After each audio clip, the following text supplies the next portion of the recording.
approximately 6.5 million companion animals enter U.S. animal shelters nationwide every year. However, 2.2 million number of puppies are sold annually who originated from puppy mills, USDA licensed and non-USDA licensed, according to ASPCA.org. Pets are a valued member of many people's families. However, many opt to purchase a purebred animal, which can cost hundreds of dollars. Many people feel that if they do not purchase a purebred animal, that they will not have the desirable traits that come with a specific breed. However, you can both save money and a life by adopting a furry friend from your local animal shelter, and many shelters have purebred animals that have been given up by their previous owners for various reasons. In fact, 25% of animals in shelters are purebred, according to paws.org. Today, I will explain how to prepare for your new furry friend's arrival, how to maneuver the adoption process, the dangers of puppy mills, and my cat's adoption story. When I adopted my cat, it ignited my passion for advocacy in shelters. I am not trying to say that adopting a pet from a responsible breeder is a bad thing. However, I just want you to consider a shelter when making this important decision because there are thousands of animals that are already waiting for a forever home. Some individuals feel that going to a breeder is easier. However, there are still many issues that can happen when purchasing a pet from a breeder. For instance, most breeders are hundreds of miles away, or the breed will have health issues. An example of this is pugs have breathing difficulties because of their smushed-in snout. And purebred animals cost much more than adopting from a shelter. Another issue is puppy mills. Nearly all puppies sold at pet stores come from puppy mills. Pet stores are the primary sales outlet for puppy mills, and they are essential for keeping them in business, according to the puppymillproject.org. Animals that live in puppy mills are kept in deplorable conditions, such as cramped cages, contaminated food and water, and no veterinary care. Puppies from puppy mills also have many health issues, such as parvovirus, kennel cough, and congenital disorders. Also, puppies from mills tend to be under-socialized and aggressive. The female dogs are bred at every opportunity until they can no longer tolerate it and they are disposed of like garbage. This is Lily. Lily was an Italian greyhound that was used as a breeder animal in a puppy mill. As you can see, she was born seriously deformed due to overbreeding. Because they were unable to sell her to a pet store as a puppy, she was kept in a tiny cage and used to produce hundreds of litters of puppies over and over again. Luckily, Lily was found by a rescue group called the National Mill Dog Rescue, and she was placed into a loving home.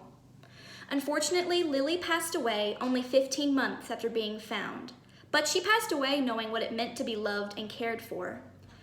However, there are thousands of dogs just like Lily that were not saved, and they passed away not knowing what a bed felt like or what it meant to be loved. One way you can help dogs like Lily and to stop this barbaric practice is to adopt from an animal shelter. Before going to a shelter, research the different shelters in your area. If you're looking for a specific breed, it is likely in a shelter near you.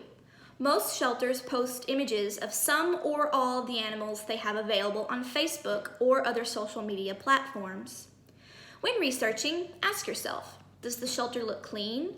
Do the animals have plenty of space, food, and water? Look at the reviews of the shelter to ensure that you're receiving a healthy animal and that you are supporting a reputable shelter. Call before you go to ensure that they are open and ask if they have any free spay or neuter programs.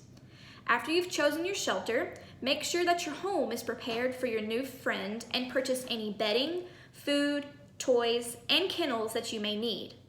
Then you're ready to do the fun part. Go get your new friend. One reason people choose to purchase an animal is because they think that adopting from a shelter is difficult and involves a lot of red tape. In actuality, it's pretty easy.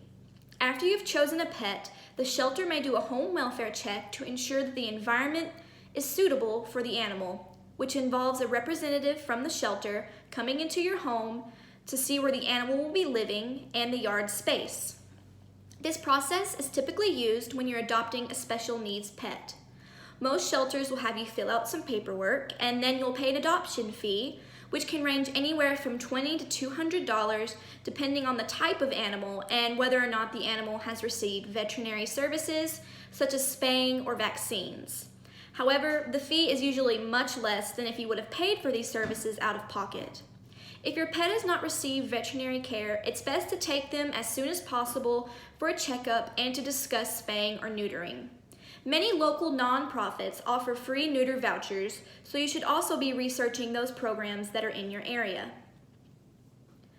2 years ago, I adopted my cat Dorothy from the Paris Animal Shelter, and she has brought so much joy into my life. When I went to the shelter, I had no idea what to expect. Was I going to find a live-action ASPCA commercial and just be sad about the animals that didn't get a home that day? How would I be able to choose?